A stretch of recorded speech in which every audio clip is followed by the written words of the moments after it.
À 7h30 du matin, le 6 juin 1944, le soldat de deuxième classe Vanton Dove se tenait tapi derrière un bulldozer blindé sur la plage d'Omaha Beach, observant les tirs de mitrailleuses allemandes déchiqueter la fin 5e vague de l'assaut. Il avait 24 ans, possédait 2 mois d'entraînement sur bulldozer et aucune expérience du combat. La 352e division d'infanterie allemande avait fortifié la sortie Easy avec 17 nids de mitrailleuses, 4 canons anti-chars et des coordonnées de mortiers préenregistrés qui piégeaient 4000 soldats américains derrière un mur de galets de 8 pieds de haut. Dove était entré dans l'armée en septembre 1943 à Fort Meyer, en Virginie. Marié, sans enfant. Avant la guerre, il travaillait dans le bâtiment. L'armée lui avait appris à conduire un bulldozer Caterpillar D8 en 3 semaines. Ensuite, ils avaient soudé des plaques de blindage sur la cabine et lui avaient annoncé qu'il serait chargé de déblayer les obstacles de la plage le jour J. Son commandant lui avait dit que ce travail offrait un taux de survie inférieur à 20%. Les ingénieurs du génie appelaient cela une mission suicide. La compagnie C du 37e bataillon de combat du génie avait embarqué sur le navire de débarquement d'infanterie numéro 553 à 4 heures du matin. Dove partageait la cale exiguë avec 47 autres ingénieurs. La plupart étaient des spécialistes du déminage. Certains transportaient des torpilles Bangalore. D'autres portaient des détecteurs de métaux sanglés sur le dos. L'embarcation tanguait violemment dans des creux de 6 pieds. Les hommes vomissaient dans leurs casques. À 7h15, un obus de 88 mm a transpercé la coque du navire. L'explosion a tué instantanément 11 ingénieurs. Dove a senti l'onde de choc percuter les plaques du pont. L'eau de mer s'est engouffrée par l'ouverture. Le navire penchait de 15 degrés sur bâbord. Les hommes se sont précipités vers les rampes alors qu'un autre obus hurlait au-dessus de leur tête pour exploser dans l'écume, 50 yards devant eux. La rampe est tombée à 7h28. Dove a conduit son bulldozer dans une eau qui lui arrivait au cou. Le moteur imperméabilisé a toussé, mais a tenu bon. À travers les embruns et la fumée, il ne voyait rien, si ce n'est la ligne sombre de la crête de galets à 200 yards devant lui. Les balles traçantes des mitrailleuses coupaient l'air horizontalement dans la lumière grise du matin. Des corps flottaient devant la lame de l'engin. Le 37e bataillon du génie a subi les pertes les plus lourdes de toutes les unités du génie sur Omaha Beach. À 8 heures du matin, 24 hommes étaient morts, dont le commandant du bataillon. La compagnie A ne pouvait atteindre la sortie Easy 3 à cause des tirs d'artillerie. La compagnie B était clouée au sol au bord de l'eau. La compagnie C avait perdu un tiers de ses effectifs avant même d'atteindre le sable sec. Dove a atteint la crête de galets à 7h42. Le soldat William Shoemaker, son opérateur de remplacement, était tapi derrière un char Sherman détruit à 50 yards sur la gauche. Les canonniers allemands avaient identifié les bulldozers comme des cibles prioritaires. 2 autres conducteurs de bulldozers étaient déjà morts. Leur machine brûlait au bord de l'eau. Derrière la crête de galets se trouvait un profond fossé anti-char. Ce fossé s'étendait sur toute la longueur de la sortie Easy On. Les ingénieurs allemands l'avaient creusé sur 9 pieds de profondeur et 12 pieds de large. Des barrages routiers en béton, renforcés par des rails de chemin de fer, bloquaient la route de sortie. Au-delà, des mitrailleuses allemandes et des casemates en béton disposaient de champs de tir croisés couvrant chaque angle d'approche. 4000 fantassins américains des 1ère et 29e divisions d'infanterie s'entassaient derrière la crête de Galets. Ils n'avaient aucun abri, aucun moyen d'avancer, aucun moyen de quitter la plage. Les mortiers allemands avaient déjà réglé leur tir sur les galets. Toutes les 60 secondes, un nouveau barrage s'abattait. Les hommes mouraient par groupes de 3 ou 4. Le plan prévoyait que les bombardiers lourds de l'armée de l'air détruisent les défenses de la plage avant le débarquement. 480 bombardiers B-17 et B-24 avaient largué 1300 tonnes de bombes ce matin-là. Pas une seule bombe n'a touché sa cible. Les bombardiers avaient relâché leur cargaison trop tard à cause de la couverture nuageuse. Les projectiles sont tombés à 3000 à l'intérieur des terres. Aucune fortification allemande n'a été endommagée. Le plan prévoyait que les contre-torpilleurs de la marine pilonnent les points d'appui pendant 40 minutes. Le pilonnage n'a duré que 15 minutes. La plupart des obus sont tombés trop courts ou ont dépassé les cibles. Les casemates en béton sont restés intacts. Les canonniers allemands sont sortis de leurs abris pour retourner à leurs armes. Le plan prévoyait que 32 chars Sherman amphibies nagent jusqu'au rivage avant l'infanterie pour neutraliser les positions allemandes. 27 chars ont coulé dans la mer déchaînée avant d'atteindre la plage. Seuls 2 ont réussi à arriver sur le rivage dans le secteur de Dove. L'infanterie a débarqué sans soutien blindé. Les canons anti-chars allemands ont détruit les 2 Sherman survivants en moins de 12 minutes. Dove a vite compris la situation. La sortie Easy en était censée être la route principale pour quitter Omaha Beach. Les chars devaient entrer dans les terres. Les camions transportant des munitions et des fournitures médicales devaient avancer. L'artillerie devait suivre.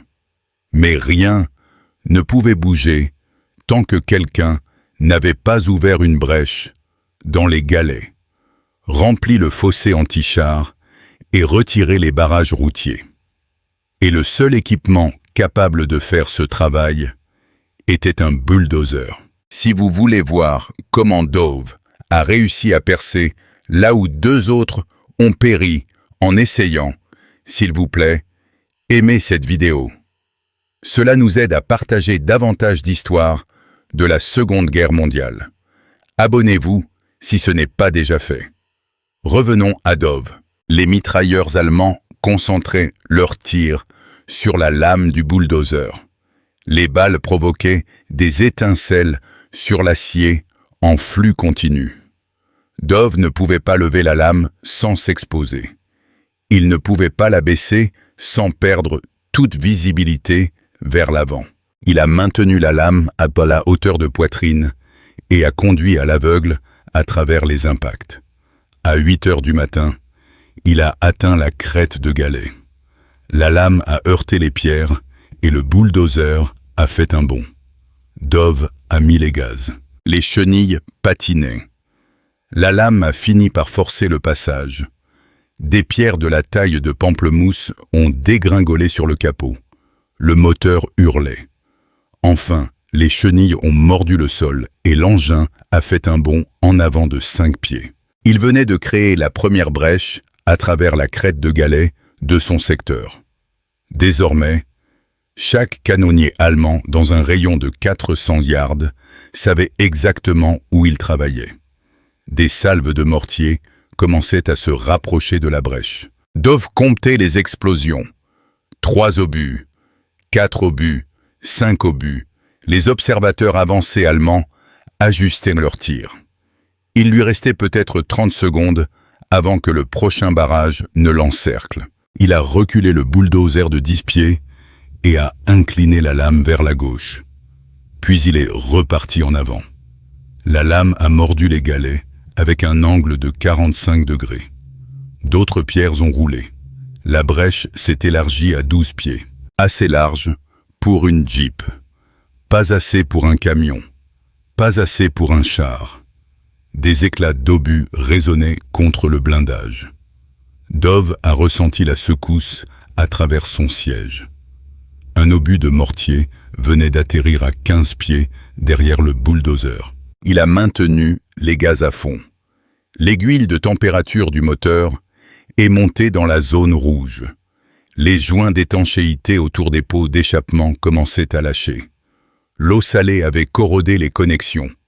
Le moteur allait bientôt surchauffer. Shoemaker a traversé la plage en courant vers le bulldozer. Il zigzaguait entre les impacts de mortier. Les tirs de mitrailleuse faisaient jaillir le sable autour de ses bottes. Il a atteint l'engin et a frappé 2 fois sur le blindage. C'était le signal. Il fallait changer d'opérateur. Dove est sorti de la cabine pendant que Shoemaker y grimpait. L'échange a duré 8 secondes. Les tireurs d'élite allemands n'ont pas tiré. Ils voulaient que le bulldozer reste opérationnel. Un bulldozer détruit signifiait pas de brèche. Pas de brèche signifiait des Américains piégés. Des Américains piégés signifiait des cibles plus faciles. Dove s'est tapi derrière un obstacle en béton. Ses mains tremblaient. Ses oreilles bourdonnaient à cause du bruit du moteur et des explosions. Il a regardé sa montre. 8h17. Il conduisait l'engin depuis 49 minutes.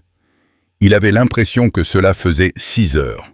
Shoemaker a poussé le bulldozer dans la brèche. Il l'a élargi de 8 pieds supplémentaires. Puis il a reculé et s'est repositionné. La lame a mordu les galets sous un nouvel angle. La technique fonctionnait.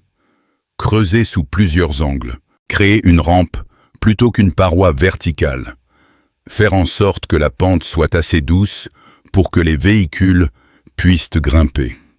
À 8h32, un obus de 88 mm a hurlé au-dessus d'eux pour exploser dans l'eau derrière le bulldozer. Les canonniers anti-chars allemands réglaient leur mire. Jusque-là, ils s'étaient occupés de l'infanterie et des petits obstacles.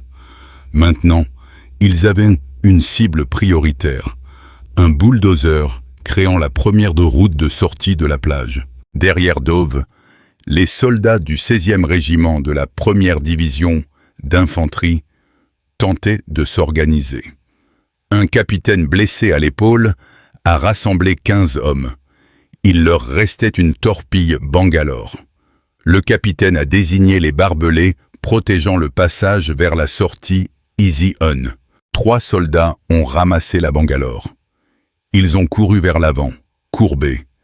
Les mitrailleuses allemandes les ont fauchés tous les 3 avant qu'ils ne parcourent 20 yards.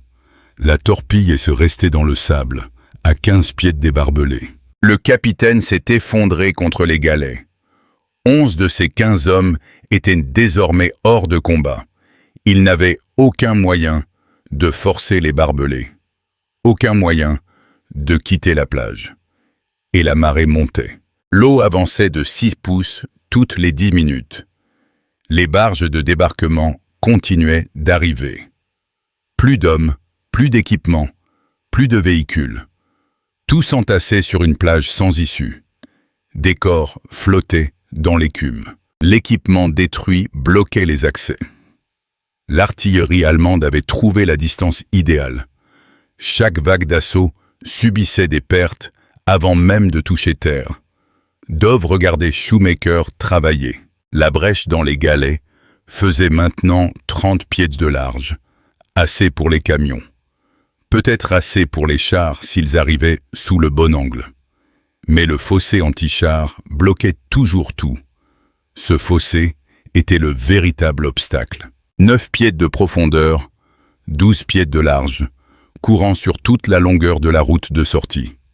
Schumacher a dirigé le bulldozer vers le fossé. L'avant de la lame a atteint le bord et a basculé vers le bas.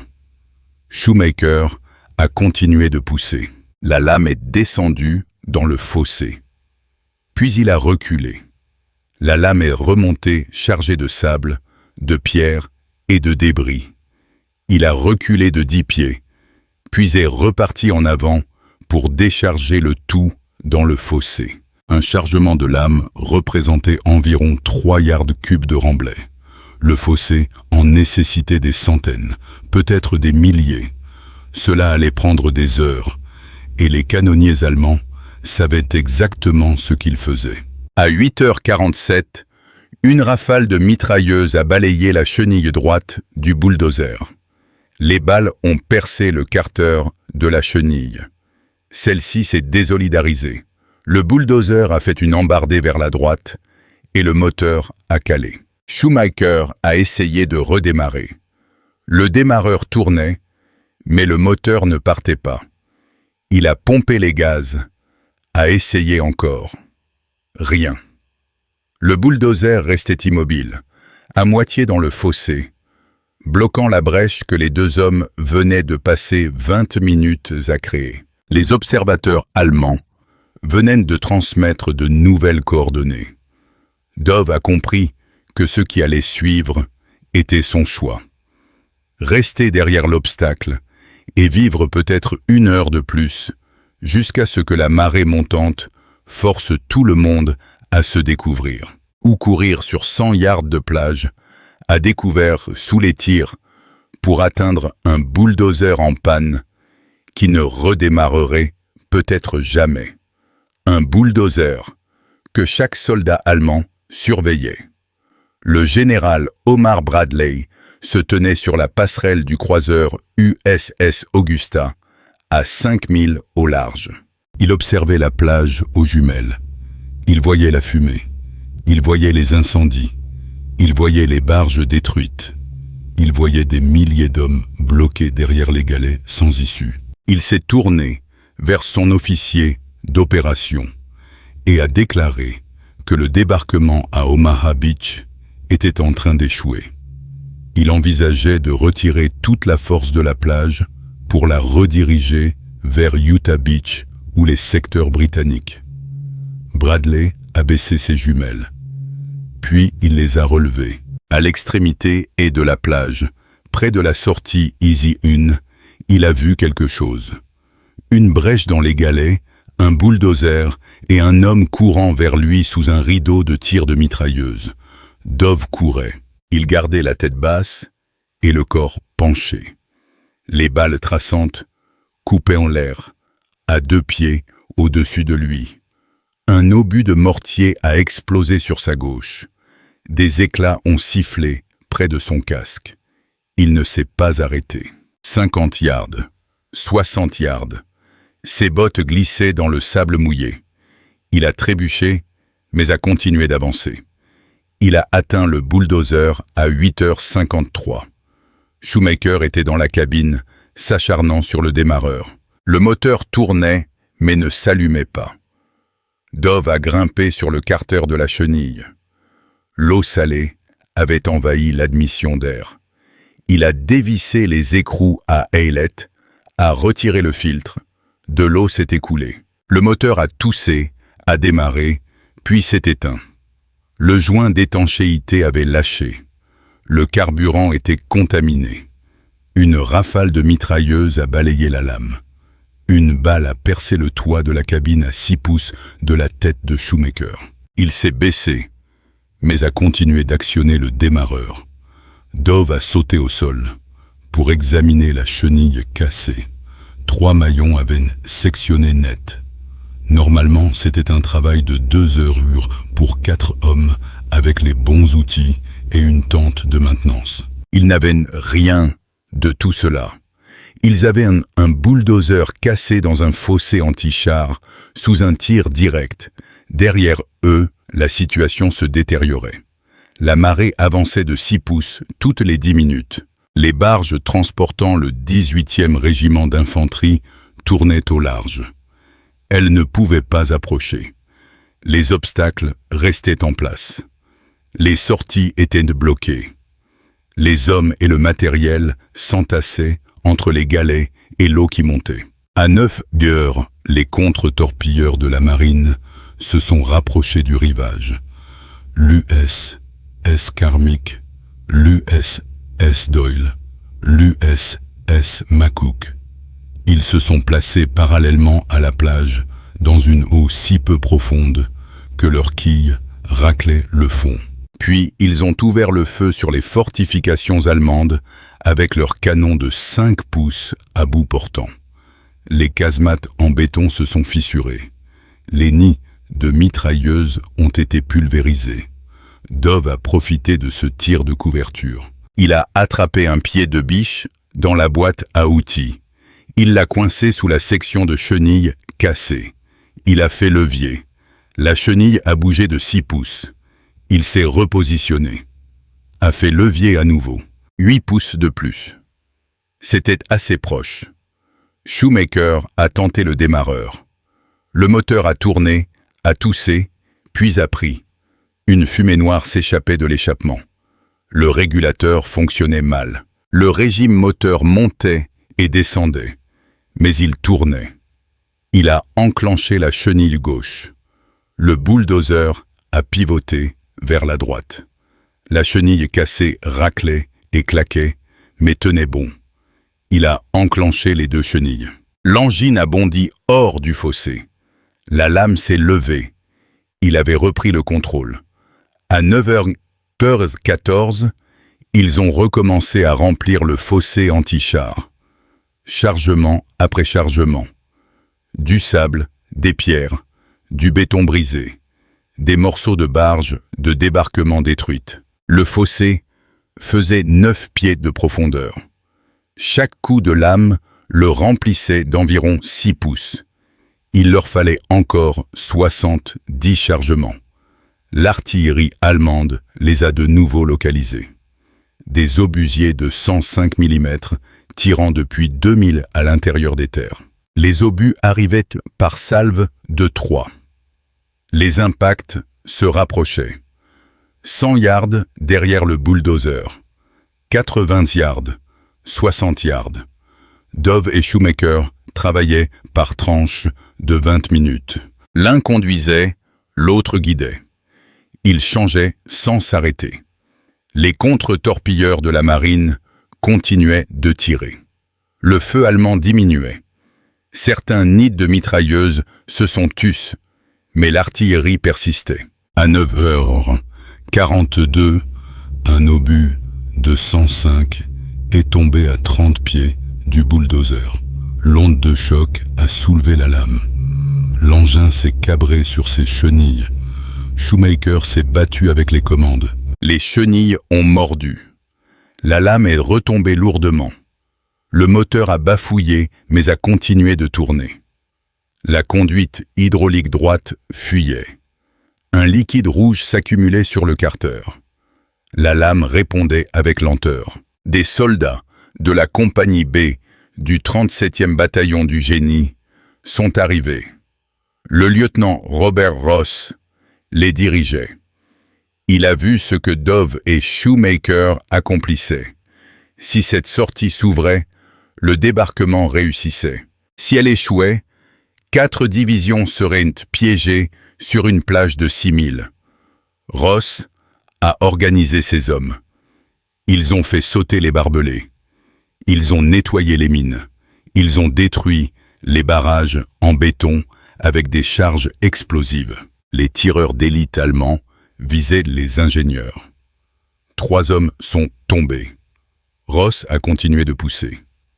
À 10 heures, le fossé anti-char était à moitié rempli. Un char Sherman pourrait probablement le traverser sous le bon angle. Peut-être. Dove est remonté dans la cabine.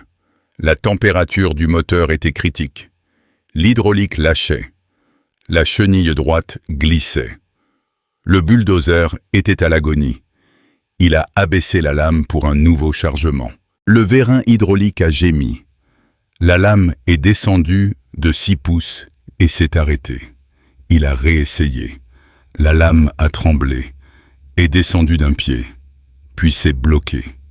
La pression hydraulique avait disparu. Le vérin du côté droit avait complètement lâché. Le bulldozer était fini. Ils avaient rempli la moitié du fossé et créé une brèche, mais ils ne pouvaient plus continuer. Derrière eux, d'autres ingénieurs sont arrivés. La compagnie C du 149e bataillon de combat du génie avait débarqué à la sortie Easy, un par erreur. Ils avaient 2 autres bulldozers, tous 2 opérationnels.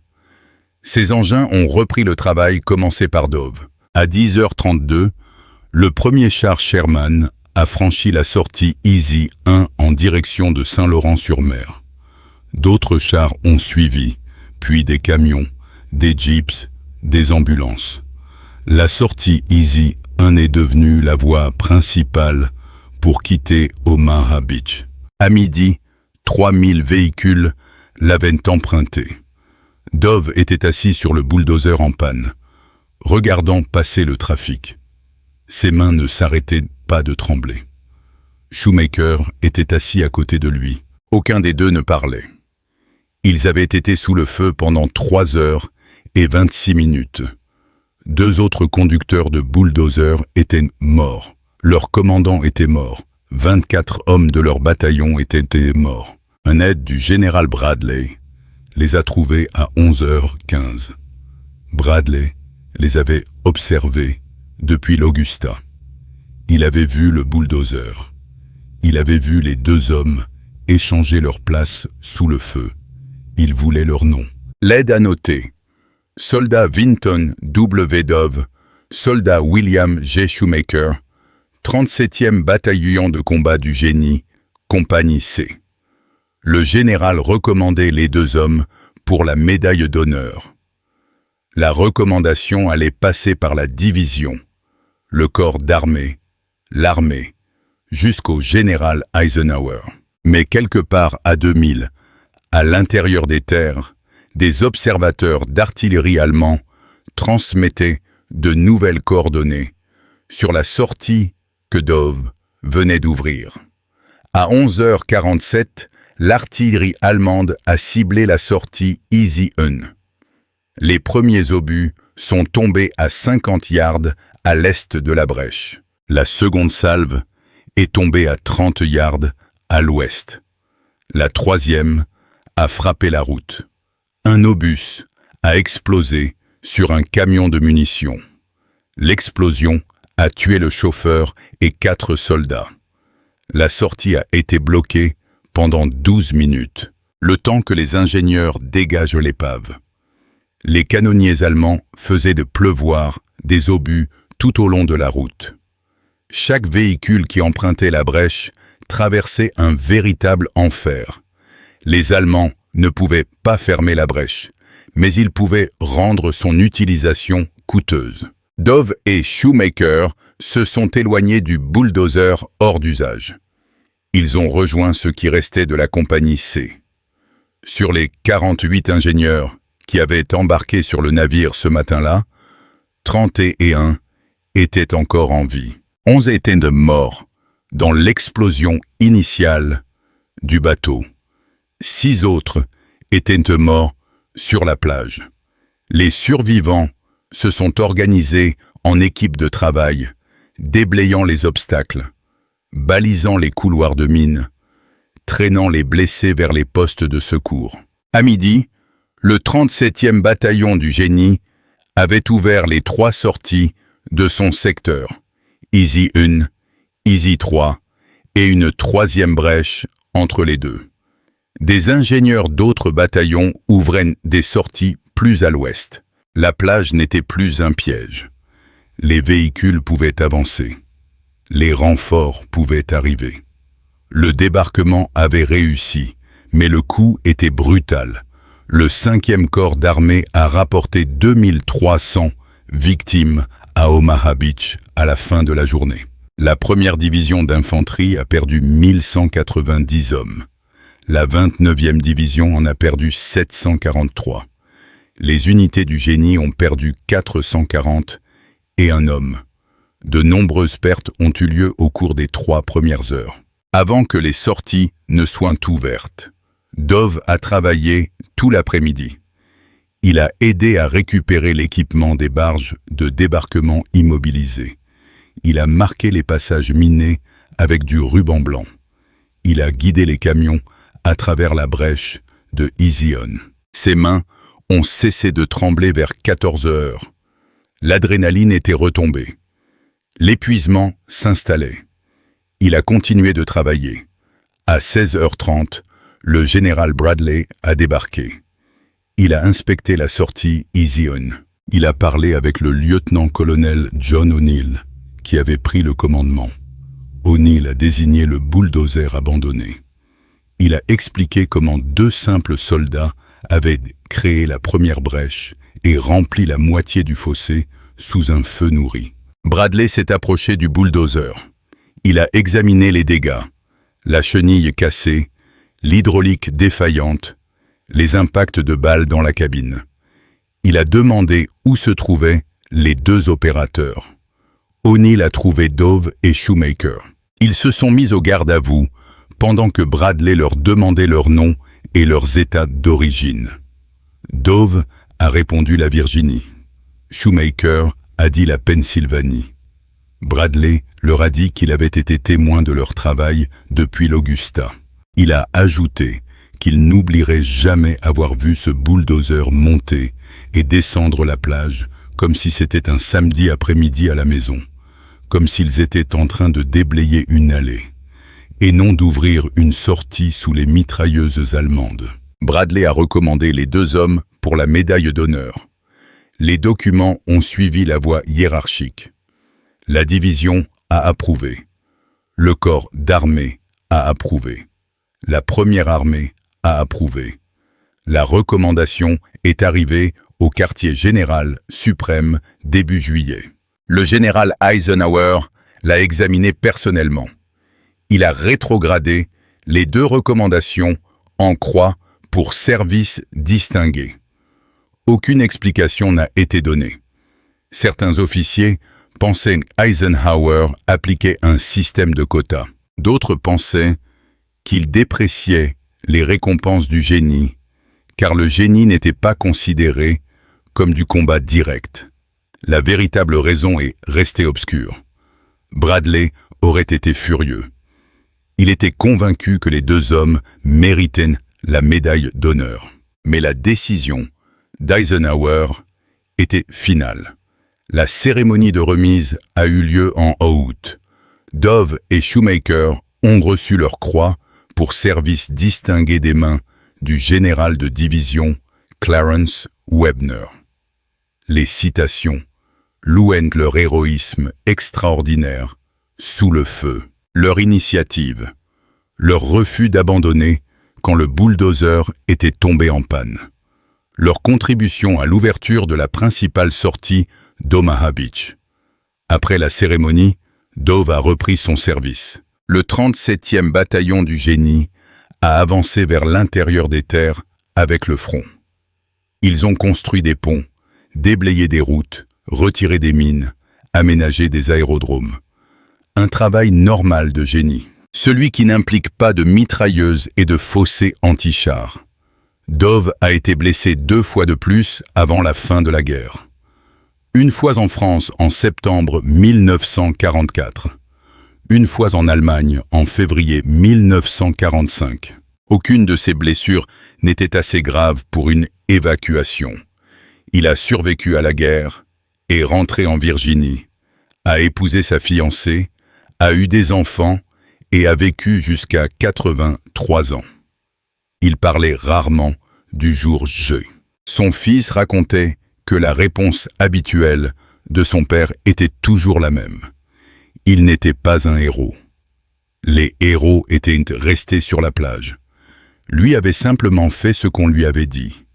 Il avait eu de la chance de s'en sortir. Mais la citation officielle disait autre chose.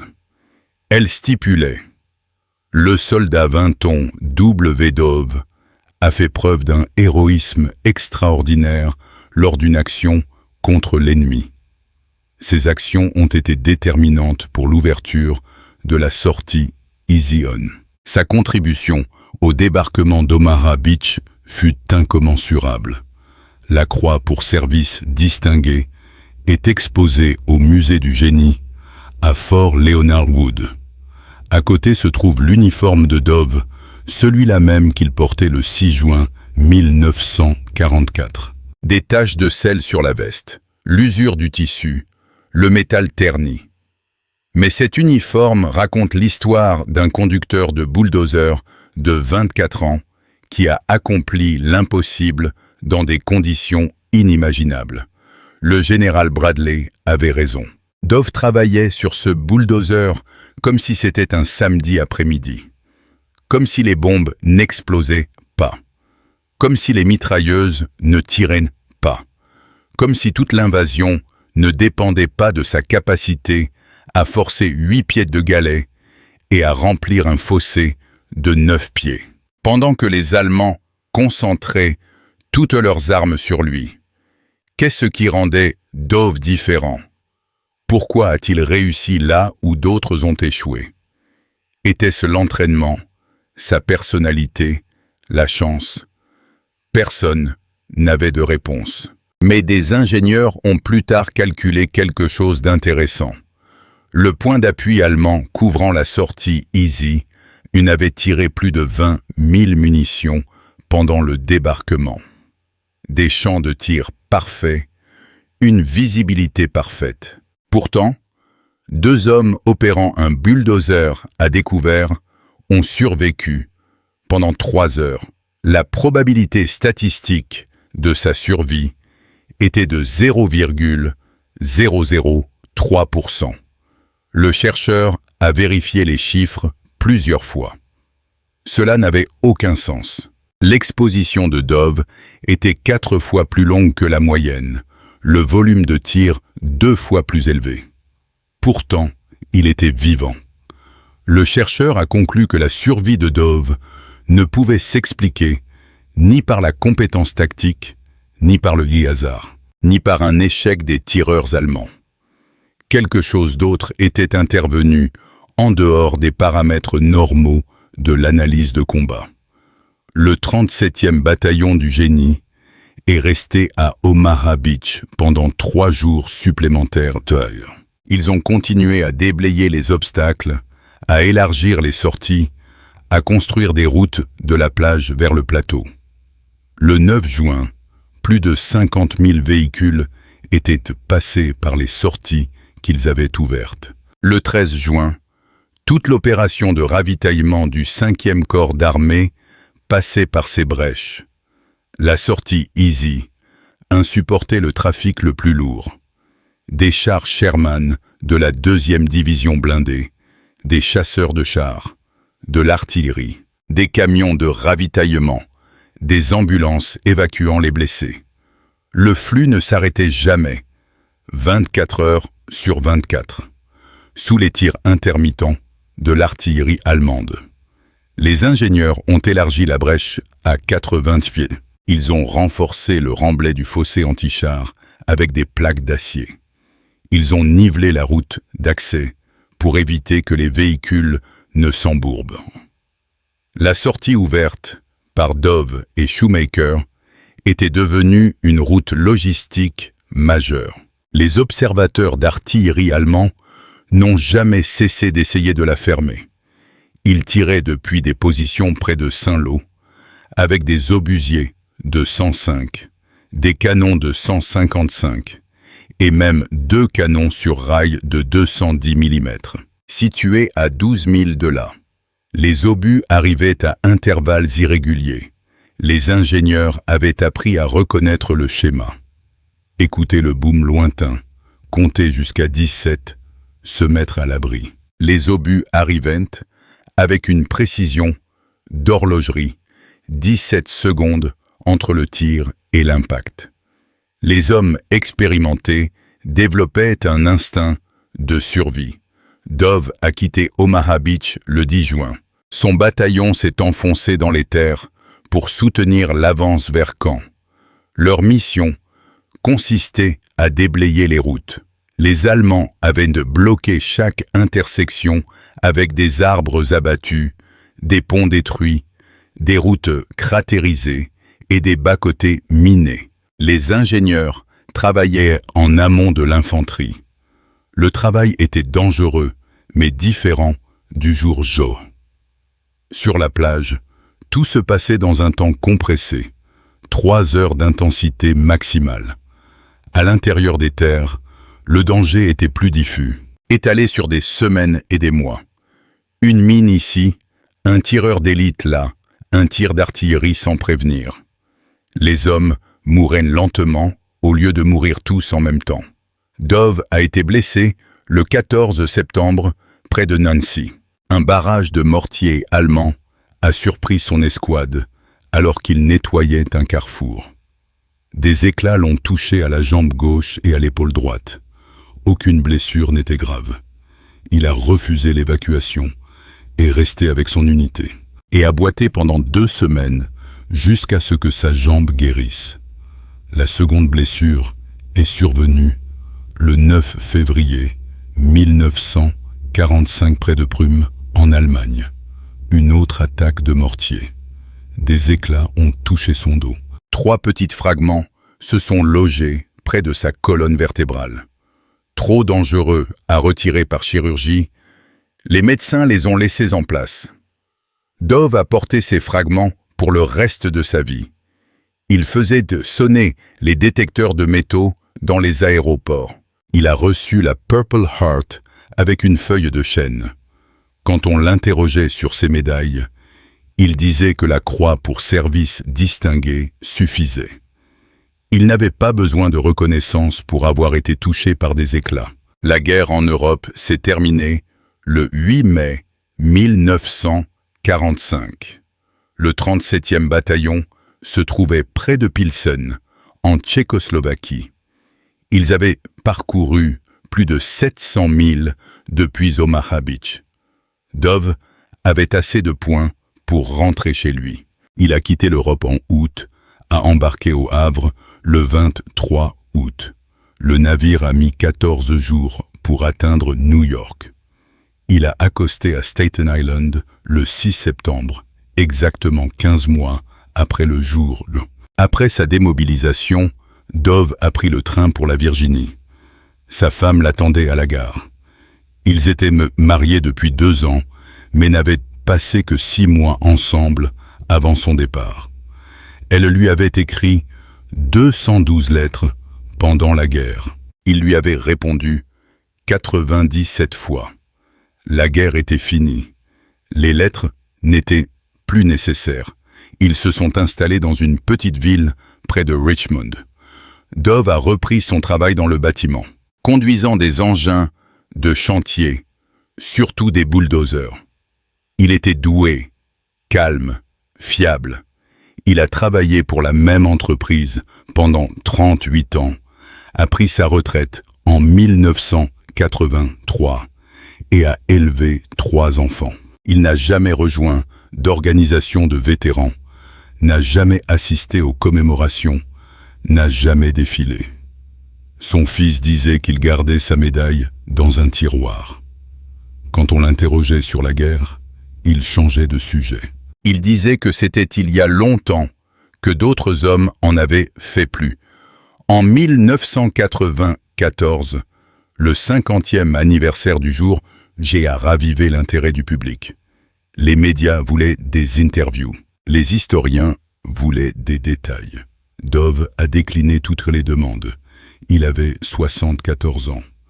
Il répétait que la plage était pleine de héros et qu'il n'en était pas un. Il conduisait juste un bulldozer. Sa famille l'a finalement convaincu de donner son uniforme et sa médaille au musée du génie. La cérémonie a eu lieu en septembre 2003. Dove avait 83 ans, il était frêle, mais il a fait le voyage. Le directeur du musée a qualifié son uniforme d'objet le plus important de la collection concernant le jour J. Dove a dit très peu de choses. Son fils a parlé pour lui, expliquant que son père ne s'était jamais considéré comme spécial. Mais le directeur insistait. Les actions de Dove le 6 juin avaient fait la différence entre le succès et l'échec à Omaha Beach. Sans cette brèche, tout le débarquement aurait pu s'effondrer. Dove est mort 3 mois plus tard, le 19 décembre 2003, d'une insuffisance cardiaque. Il a été enterré près de Richmond avec les honneurs militaires. Sa croix, pour service distingué, était posée sur son cercueil, la même médaille qu'il avait gardée dans un tiroir pendant 59 ans. Le musée de Fort Leonard Wood expose son uniforme de façon permanente. Un panneau explique ce qui s'est passé le 6 juin 1944. Les visiteurs s'arrêtent, lisent, regardent l'uniforme. La plupart repartent après 30 secondes. Ils voient la médaille, comprennent qu'elle est importante. Mais ils ne comprennent pas les chiffres de ce que Dove a réellement accompli. Les chiffres étaient simples. 4000 hommes piégés, aucune issue, une marée montante. Des tirs croisés. Le débarquement échouait. La sortie Easy 1 était la clé. Et Easy 1 dépendait d'un seul bulldozer. 16 bulldozers blindés avaient été affectés à Omaha Beach. 6 ont atteint le rivage. 50 ont été détruits dans la première heure. Il n'en restait qu'un, celui de Dove. S'il échouait, la brèche restait fermée. Si la brèche restait fermée, Bradley ordonnait l'évacuation. Les historiens débattent encore des moments critiques du jour J. Certains parlent des parachutistes, d'autres des contre-torpilleurs. Tout cela a contribué, mais sans les sorties, rien de tout cela n'avait d'importance. Sans issue, Omaha Beach n'était qu'un abattoir. Dove n'a jamais compris pourquoi on faisait tant d'histoires. Son fils lui a demandé une fois à quoi il pensait sous le feu. Dove a répondu qu'il pensait à l'angle de sa lame, à la tension des chenilles, à la pression hydraulique et à ne pas faire caler le moteur. Il ne pensait pas à l'héroïsme. Il pensait au travail. Cette réponse a troublé son fils. Comment peut-on conduire un bulldozer pendant 3 heures alors que 20 000 balles vous visent sans penser au danger? Dove a dit que penser au danger n'aidait pas. Penser au travail, oui. Maintenir la lame au bon angle. Continuer d'avancer. Des compétences de base. L'armée l'avait formé à conduire un engin, pas à être courageux. La recommandation de Bradley citait son héroïsme extraordinaire. C'était vrai. Mais cela passait à côté de l'essentiel. Dove ne cherchait pas à être héroïque, il cherchait à terminer sa tâche. L'héroïsme était secondaire. Bradley ne l'a jamais oublié. Dans ses mémoires publiées en 1951, il a consacré 2 paragraphes à Dove. Il l'a qualifié de soldat le plus remarquable qu'il ait rencontré pendant toute la campagne de Normandie.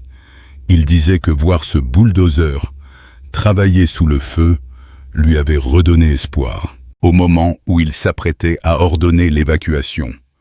Cette image de samedi après-midi est devenue célèbre. Elle capturait parfaitement ce qui rendait Dove différent. Il travaillait comme s'il était chez lui, comme si la guerre n'existait pas, comme si les balles ne ricochaient pas sur sa lame. Ce détachement, cette capacité à accomplir un travail technique sous un stress maximum, c'était cela son véritable super-pouvoir. En 1956, l'armée a révisé son manuel d'entraînement du génie, en ajoutant une section sur l'utilisation des équipements sous le feu, utilisant le cas de Dove comme étude principale. Le manuel est resté en service jusqu'en 1973. Pourtant, en dehors de la communauté du génie, Dove est resté largement inconnu. Aucun film ne lui a été consacré. Il vivait tranquillement, travaillait dans le bâtiment, et chaque 6 juin, Il refusait de regarder les reportages sur l'anniversaire du débarquement. Sa femme lui demandait pourquoi. Il répondait qu'il n'avait pas besoin de rappel. Il se souvenait de chaque détail. Le bruit du moteur, l'odeur de l'eau salée et du diesel, la vision des hommes mourant sur le sable. Ce qu'il essayait d'oublier, c'était que 24 hommes de son bataillon étaient morts ce jour-là. Lui avait survécu. Aucune médaille ne changeait cette équation. Et certaines nuits, il se demandait encore pourquoi les balles allemandes l'avaient manqué. Quelque chose d'autre était intervenu, en dehors des paramètres normaux de l'analyse de combat. Pour lui, la plage appartenait au passé. Il avait ses petits-enfants, son jardin, sa routine du lundi pour les courses et du mercredi pour l'église. Parfois, sa fille lui disait qu'il devrait être fier. Dove répondait que la fierté n'était pas la question. La vérité, c'est que 24 hommes de son bataillon étaient morts et pas lui. Ce n'était pas de l'héroïsme, c'était de la chance. Sa fille soupçonnait une culpabilité du survivant, celle qui hante les hommes qui restent quand leurs amis tombent. Peut-être que l'explication la plus simple est celle que personne n'ose dire tout haut. Parfois, les soldats survivent parce que leur pays a besoin qu'ils survivent. Parce que 20 000 hommes piégés ont besoin que quelqu'un ouvre une sortie. Et ce quelqu'un était un soldat de 24 ans, originaire de Virginie, qui savait conduire un bulldozer. L'histoire officielle du 37e bataillon mentionne Dove en quelques paragraphes cliniques et factuels. Mais le lieutenant-colonel O'Neill a écrit dans son journal personnel que les actions de Dove étaient la contribution individuelle la plus importante de tout Omaha Beach. Sans lui, l'invasion aurait pu échouer. Aujourd'hui, la plage ne ressemble plus à celle de 1944. Les galets ont disparu, le fossé anti-char est comblé. La sortie Easy est une route goudronnée où passent des bus de touristes et des familles en vacances. Personne ne sait qu'il roule à l'endroit exact où Vinton Dove a passé 3 heures sous le feu. Un petit mémorial mentionne les noms des 24 morts. Le nom de Dove n'y est pas, car il a survécu. Mais en 2004, une petite plaque a été ajoutée. Cette sortie a été ouverte sous le feu par les soldats Vinton W, Dove et William J. Shoemaker. Leur courage a sauvé des milliers de vies. Le musée de Fort Leonard Wood conserve son uniforme, la veste tachée de sel, le casque, les bottes encore incrustées du sable de Normandie. La lame du bulldozer, retrouvée en 2002, montre encore les impacts de balles. Elle représente la vérité fondamentale que les guerres sont gagnées par des soldats qui accomplissent des tâches difficiles dans des conditions terribles, sans penser à la gloire, juste au prochain chargement de sable. Si cette histoire vous a touché, faites-moi une faveur. Cliquez sur le bouton j'aime. Chaque mention j'aime dit à YouTube de montrer cette histoire à plus de monde. Abonnez-vous et activez les notifications. Nous sauvons chaque jour des histoires oubliées, des archives poussiéreuses, des histoires de génies, de pilotes et de soldats qui ont sauvé des vies avec des bulldozers. Laissez un commentaire dès maintenant pour nous dire d'où vous nous regardez. Que vous soyez en France, au Canada, en Belgique ou ailleurs, vous faites partie de ceux qui gardent ces mémoires vivantes. Merci d'avoir regardé et merci de faire en sorte que Vinton Dove ne disparaisse pas dans le silence.